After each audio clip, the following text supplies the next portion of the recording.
This is the Ms.FitVegan podcast, episode 258. If you're in a debate with a carnivore or an omnivore or a pescatarian or a mescatarian or whatever else there is out there, you only need to know two things, okay?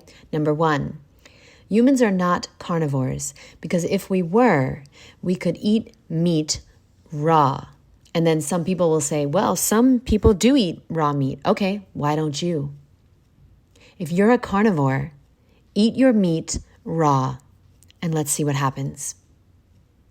We're the only species on Earth that cooks our food, that cooks the meat. Lions don't eat meat cooked. That's poison to them. That's number one. Number two,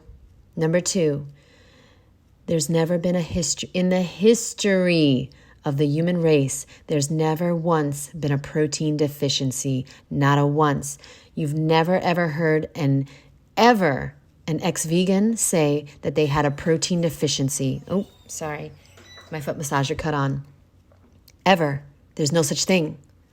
If you're eating food, you will not have a protein deficiency. Now, if you're starving to death in a third world country, you're starving, you have flies on you, and you're in the street starving, you might have a protein deficiency. If you're skin and bones and you're literally starving to death, you might be protein deficient. But the thing is that we are protein. So as long as you're alive, it's not possible to have a protein deficiency. And in the history of the human race, there's never been one case of a protein deficiency, ever. Those are the two things you need to know, my boo. All carnivores eat their meat raw, and there's never been a protein deficiency ever in the history of the human race. There's not even a medical term for it.